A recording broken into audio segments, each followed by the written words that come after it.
Welcome back. You're watching Lunch Money. It's an end of an era at the Tata Group. You can see the flash on your screen.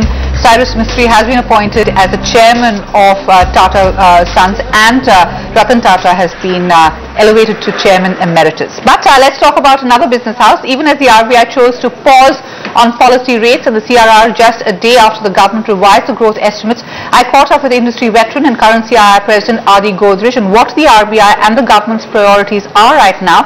I also quizzed Godrej on the stake sale in Agrovet to Temasek. Well, to get the GDP growth going, we need to put a lot of emphasis on all the factors that will help GDP growth going. Reform is clearly one. Now, I'm very glad to see that the reform process has started. I'm very glad to see that the CII has been formed, which will push through the large projects.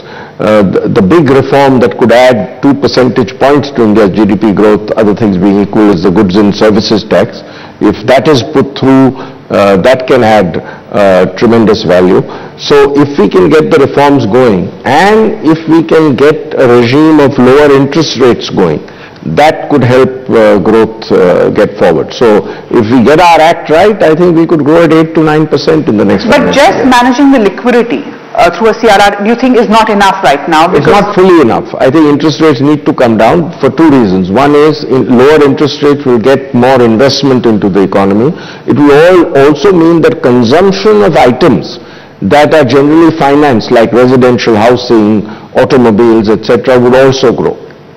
But right now, what is the sense that you're seeing from the CII member companies? Have they put investment on hold till the market improves? Because no.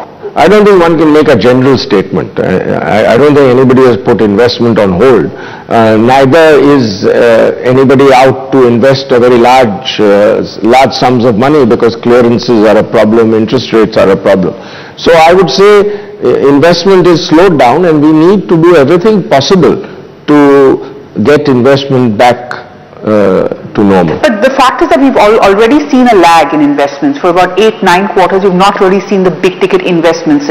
Will we face the consequences of that going in? Because right now everybody's talking about FY13, but what about FY14 and FY15? Of course. As soon as there is an investment lag, it affects the future.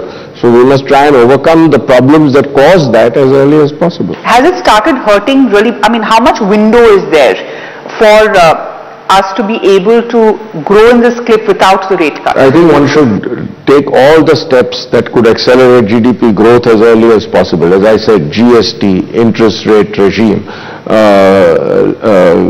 liberalization, globalization, all those reform measures should be put into place as early as possible. Why delay something that is clearly good for the economy of the country? Right. One issue is the land acquisition bill, Mr. Godrej, which is possibly going to be tabled in Parliament. My question to you is that industry has been really apprehensive about some of the clauses, and one of the clauses is the retrospective impact, or at least in deals where the land has not been given. Over there, that these new norms will apply. Are you a little worried about that? Mini, I haven't seen the final version of the bill that the cabinet cleared the other day. Until I see that, it will be difficult to comment. We had already made some representations. CII had made some representations of what needs to change. One of the things we suggested was that 80% of the landowners agreeing before government would acquire land is too high. The number should be 60.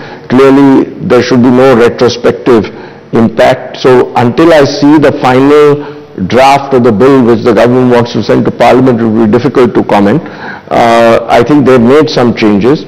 We'd like to take a look at it, and then we'd be able to comment. But I think even once the bill is introduced in Parliament, there will be some scope for correcting some of the inadequacies. But as things stand, it is a little bit of a worry for you.